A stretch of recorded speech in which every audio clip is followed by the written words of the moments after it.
En Côte d'Ivoire, le secteur des startups connaît une croissance remarquable, passant de 2 millions à 33 millions de dollars entre 2019 et 2022. Cette évolution est soutenue par un cadre favorable à l'investissement, avec des autorités locales adoptant des lois et des stratégies pour encourager la transformation numérique du pays. Malgré ces avancées, des défis persistent, notamment en matière d'infrastructure et de développement de compétences numériques. Cependant, avec des investissements supplémentaires, le potentiel économique de ce secteur est prometteur, pouvant atteindre plus de 5,5 milliards de dollars d'ici 2025 et plus de 20 milliards de dollars d'ici 2050 selon la Banque mondiale.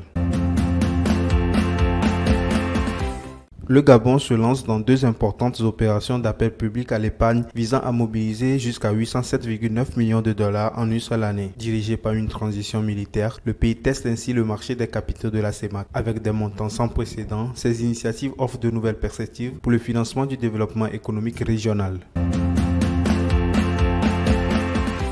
Dangote Sugar Refinery a enregistré au Nigeria une perte nette de 48,7 millions de dollars en 2023 contre un bénéfice l'année précédente. Cette contre-performance est attribuée à des pertes de change dues à la dévaluation du Naira ainsi qu'à une hausse significative des coûts de financement et des dépenses. Malgré une augmentation du chiffre d'affaires, les coûts ont dépassé les revenus, impactant les résultats de l'entreprise, principal producteur de sucre blanc au Nigeria.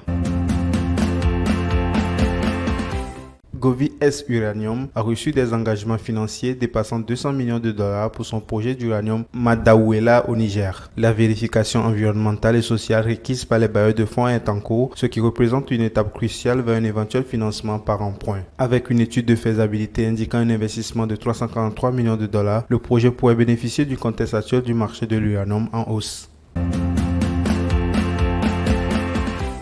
Standard Chartered Bank sollicite une garantie par la MIGA pour un prêt de 326,4 millions de dollars destiné au Sénégal visant à soutenir le secteur agricole. Si approuvée, cette garantie marquera la deuxième de cette année pour un pays de l'UEMOA, soulignant les défis persistants de financement du négoce en Afrique. La MIGA vise à fournir un accès à des ressources additionnelles pour les banques, mais les coûts pour les États bénéficiaires restent à déterminer. La situation politique et économique actuelle du Sénégal justifie cette mesure avec une transition politique en cours et des défis climatiques et économiques à relever.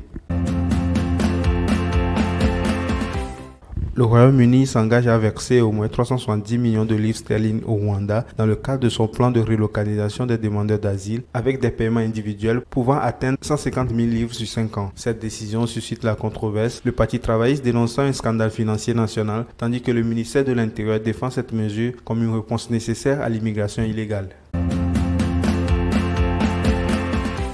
Le Sénégal devient membre du Forum des pays exportateurs de gaz, rejoignant ainsi 19 autres pays pour défendre les intérêts des principaux exportateurs de gaz naturel. Cette adhésion témoigne de l'importance croissante du Sénégal dans le secteur gazier, notamment avec le projet Grande Tortue à Meyim. Le GECF représente 70% des réserves mondiales de gaz et offre une plateforme pour anticiper les évolutions du marché du gaz naturel.